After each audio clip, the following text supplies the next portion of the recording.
commencer maintenant. Révérende sœur, mademoiselle, chère maman, chère jeune fille, et vous tous qui avez désiré vous joindre à nous pour commémorer cette journée dédiée à la femme, bonjour. Bonjour. Bonne fête. Merci, Madame. Nous vous rappelons que cette journée a été instituée pour donner à la femme une occasion de réfléchir sur sa condition de vulnérabilité dans la société et de prendre conscience pour en sortir. Chère maman, nul n'ignore le contexte tout particulier dans lequel cette journée du 8 mars 2023 se passe, à savoir la crise nationale causée par la guerre, les viols des femmes et des filles, surtout à l'est du pays. Cette situation nous décourage, mais elle doit plutôt mobiliser la femme pour se défendre, pour défendre nos droits et être comparatifs à côté de l'autre. Nous devons nous battre pour avoir accès aux instances de prise de décision dans notre province. Lutter contre les antivalaires qui réduisent la condition de la femme au second plan et surtout soutenir les autorités et les organismes qui luttent pour la parité. Que vive la journée internationale de la femme. Que vive la parité. Je dis et je vous remercie. Nous allons accorder la parole à Mademoiselle Martine qui a préparé notre conférence pour thème éducation numérique et égalitaire pour la paix et l'autonomisation des femmes et filles en RDC. Madame, nous vous donnons la parole. Bonjour à toutes. Et voici encore une fois devant vous pour qu'on puisse se partager les paix que le monde nous a préparé, puisque nous allons prendre les thèmes mondiaux et notre maman vient de rappeler, qui est intitulé comme l'éducation numérique égalitaire pour la paix et l'autonomisation de la femme. Nous disons nous en RDC et précisément à Kananga dans la paroisse universitaire. Nous avons dit c'est un thème que le monde nous a donné ou nous a imposé qui semble un peu difficile. Je suis Martine Ndaye avant de passer au développement de ce thème, puisque cette fois-ci je ne suis pas venue seule. Je suis venue dans le cadre de notre association ASPR intitulée Together for a New Africa. Donc ensemble pour un nouveau Afrique, peut dire ensemble pour un nouveau Kassai, précisément ici à Kano. C'est une association qui est née des anciens étudiants africains qui étaient à l'université Sophia, précisément en Italie, dont j'ai eu mon master depuis 2014 en économie management. Alors, nous nous sommes concertés en disant que comment nous allons faire quand on sera de retour dans nos pays respectifs, puisque je n'étais pas seule du Congo. On était au nombre de 4, il y avait presque 52 nationalités. Les Africains, c'était seulement la RDC, Cameroun, Burundi, Rwanda, Côte d'Ivoire. Alors pour les étudiants africains, nous nous sommes dit bon, en voyant la vision de cette université qui était centrée sur l'unité dans tout. Nous sommes dit, nous aussi, même si nous venons de différents pays, mais nous devons faire quelque chose pour que cette culture des dons, de l'unité, de l'amour continue aussi partout où nous serons. Alors, nous sommes arrivés à s'organiser. Après moi, c'était en 2014. Comme on n'avait pas de professeurs qui étaient formés dans cette université-là, parmi les étudiants africains, il y en a des qui étaient restés pour faire les doctorats et sont restés. Moi, j'étais rappelé vite ici chez nous. Ils ont fini et à ce moment-là, nous nous sommes dit non, on doit maintenant commencer notre aventure. Et cette université, c'était l'université des mouvements focolars. Alors nous sommes intéressés, les responsables de ces mouvements. C'est ainsi que nous avons organisé notre première rencontre en 2017. C'était à Nairobi, où il y a un grand centre des mouvements focolars. Nous sommes partis là-bas. On a échangé avec beaucoup de professeurs en disant que nous sommes bités à beaucoup d'antivaleurs dans nos pays. Et nous voulons relever ces défis-là. Puisque nos cultures, par exemple, on ne considère pas les filles, par exemple, on viole les filles, il y a beaucoup d'antivaleurs, mais nous devons contourner ça. D'où nous nous sommes dit, nous allons vulgariser ça dans nos pays. C'est ainsi que ici, en 2018, on était parti avec 3 personnes. En 2019, on n'était pas parti. Nous avons travaillé en ligne. En 2021, on était parti avec les autres personnes. Nous ne voulons pas nous limiter là. Nous voulons que cet aspect puisse être ouvert pour tout le monde, à tout niveau, les parents, les mamans, les jeunes et tout le monde, puisque c'est ça comme vision de former les jeunes à contribuer au développement de tous, à contribuer dans les biens communs, à mettre au centre l'unité, la collaboration, l'essence des volontariats, puisque si on ne sait pas ce que c'est l'unité, ça sera difficile pour vivre. Et nous devons nous aimer, nous devons aimer l'autre, nous devons mettre ensemble nos disciplines, les politiciens, les économistes, les médecins, tout le monde. Nous devons savoir que tout ce que nous faisons, c'est pour l'homme. Ce n'est pas pour l'animal, mais c'est pour l'homme. Nous devons mettre l'homme au centre dans notre vie.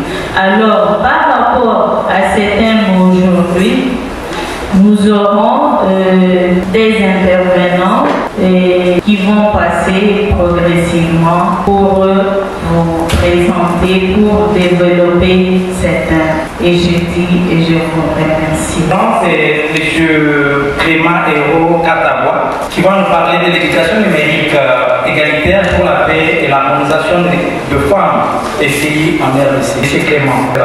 Merci, M. le modérateur. Bonsoir, maman. Bonsoir. Et bonne fête à vous. Merci. C'est un plaisir pour moi de prendre la parole. Il m'a été demandé de pouvoir parler sur l'éducation numérique égalitaire pour la paix et l'autonomisation de la femme et filles à RDC. Mon intervention est axée sur 4 grands points. Le premier point, c'est la définition des concepts. Le deuxième point est axé sur la place de la numérisation dans la paix et l'autonomie de la femme. Et après, nous allons parler de femmes et filles dans la mondialisation et la nouvelle technologie de l'information. Et au finish, on va se prodiguer des conseils qui vont nous aider à pouvoir mettre en place ou en pratique ce que nous allons devoir dire et des recommandations à envoyer à l'État parce que ce terme, c'est un terme qui a besoin de la participation de l'État pour qu'on puisse les rendre trop efficaces. Quand Maman Martine parlait, elle disait que c'est un terme très difficile, ce qui est vrai. Parce que c'est un terme qui n'est pas adapté aux réalités de notre communauté, à le fait que beaucoup de femmes et de jeunes n'ont pas l'accès à l'Internet ou à la nouvelle technologie de l'information. Donc je suis efforcé de pouvoir apporter quelques définitions pour permettre à chacun de comprendre ce que c'est ce terme et pourquoi on l'a choisi. D'abord, on commence par la définition du mot éducation. L'éducation, c'est une action exercée sur un individu afin d'apporter un changement. Ça, c'est la définition selon les pédagogues. Donc, toute action qu'on peut apporter dans la tête ou dans le mental de quelqu'un dans un but d'éduquer, d'informer ou d'instruire quelqu'un. Et cette action est mise en œuvre par des moyens propres. Elle fait tels que nous avons l'égalité morale qui porte sur la dignité humaine, la liberté. Nous avons aussi l'égalité civique, bien que tout le monde soit égal devant la loi. Nous avons aussi l'égalité sociale qui cherche à égaliser les moyens des conditions d'existence. Nous avons aussi l'égalité politique qui est en rapport avec la gouvernance de la cité. Donc, comme on l'a toujours dit, il faut que les femmes participent aussi aux instances de prise de décision. Et au finish, nous avons l'égalité des chances qui est mise en avant dans le libéralisme. C'est partant de la définition du mot égalité. Mais quand on parle de l'éducation égalitaire, on peut dire, partant de toutes les définitions que nous avons sorties dans notre exposé, moi personnellement j'ai compris pour dire que l'égalité, c'est une action d'instruire tout le monde sans discrimination de sexe, d'origine ou de tribu, à l'aide des applications qui utilisent un langage binaire, qui classe, trie et diffuse les données dans le but de rendre autonomes les femmes et les hommes pour les former aux nouvelles technologies omniprésentes dans nos sociétés. Quand je suis parti de la définition de l'égalité numérique, je me suis dit que la femme et l'homme, être tous égaux, doivent participer à la gouvernance. Et pour participer à la gouvernance, pour participer à l'autonomisation et consort, le monde, au jour d'aujourd'hui, nous impose certains outils à pouvoir utiliser. Mais ces outils, tout le monde doit avoir l'accès afin que l'on puisse connaître ce qu'on fait. C'est par là que vous allez vous rendre compte que pour accéder, pour ceux qui travaillent dans les ONG, on vous demande d'avoir une connaissance en informatique, connaître certaines applications, connaître certains logiciels. C'est pour que vous puissiez mieux exercer ce que vous devez faire dans une organisation, dans une fonction que vous exercez.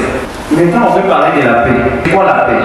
Il y a plusieurs instruments qui définissent la paix. Parmi les instruments, nous avons la résolution 1325 qui définit la paix. C'est une résolution du Conseil de sécurité de l'ONU. Nous avons la résolution 2250.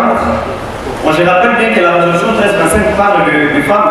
Nous avons la résolution 2250 qui parle de jeunes, qui définit aussi le programme Femmes, Paix et Sécurité, reconnaissent l'importante contribution mondiale de femmes et filles dans la recherche de la paix et appelle l'inclusion accrue dans tous les aspects du processus de paix. Les femmes et les filles, par rapport au transport que vous pouvez apporter, pour les transports, vous allez prendre un café à livrer les produits ou services. Je me rappelle, une fois j'avais besoin de quelque chose, j'entre seulement sur WhatsApp, je vois quelqu'un qui a mis ses services sur son statut WhatsApp, ça m'intéresse directement, je fais une commande. Donc vous pouvez utiliser la nouvelle technologie de l'information pour booster votre business.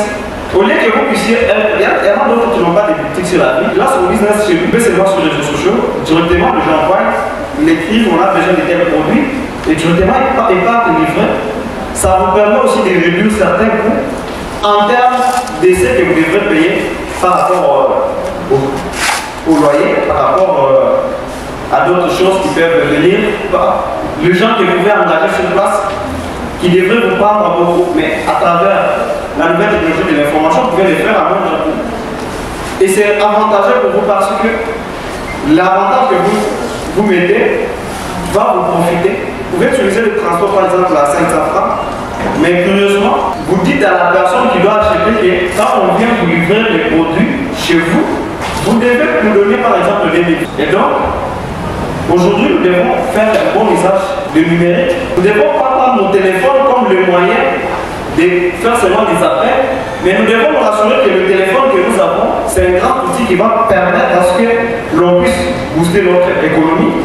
Et notre économie va nous aider à être indépendants. D'où nous demandons aujourd'hui d'en faire bon usage. De ne pas faire l'usage des réseaux sociaux pour faire la publication des choses hostiles, mais plutôt, ça va vous profiter à faire votre promotion. La nouvelle technologie de l'information que vous voyez aujourd'hui peut vous aider à suivre des formations à distance. Je peux être ici, mais je suis des cours, je suis étudiant, je suis des cours ailleurs. Qui est une structure qui arrive toujours en Europe. Et parmi l'Europe, parmi les cofondateurs de Together for Africa, nous avons eu la chance de rencontrer une parmi les membres de notre cofondateur. Elle est parmi nous, elle s'appelle Mme Martine. Je prie qu'elle puisse venir de nous allons acclamer le président.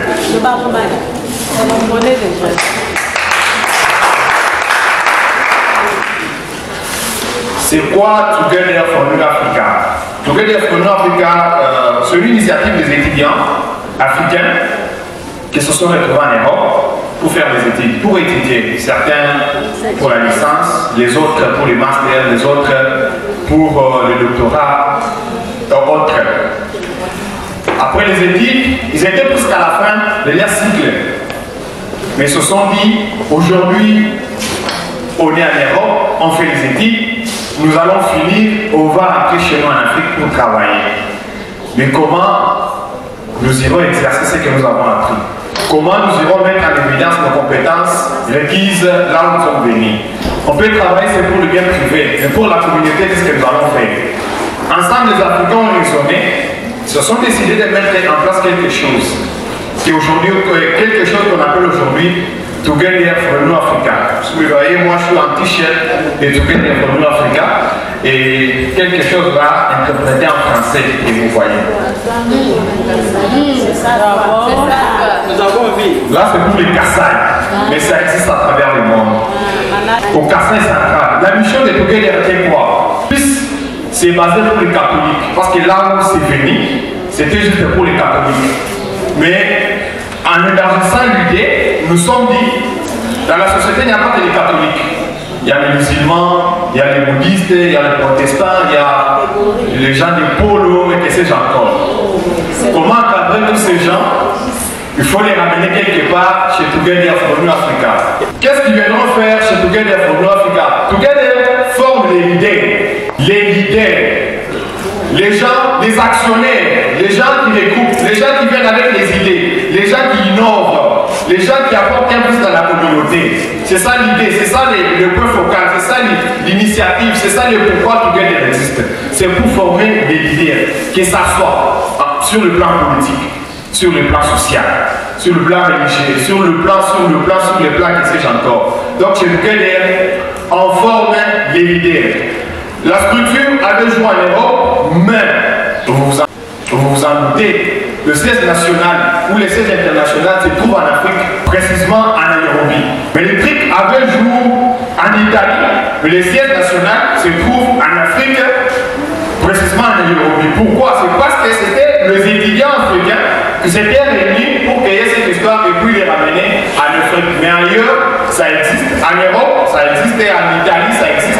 Précisément en Italie, ça existe. Mais aussi en Afrique, précisément en République démocratique du Congo, où nous avons des stations. Il y a Together à Kinshasa et Together ici dans la province du Kassai central, avec un ou une des cofondateurs qui est avec nous dans la salle. Donc, pour ceux qui veulent adhérer chez Together, qui veulent prendre la part aux activités Together, vous pouvez passer à la coquille, comme elle-même l'a dit, comme ingénieur et patient l'a dit. Passez à la coquille pour plus de précision. Merci. Merci.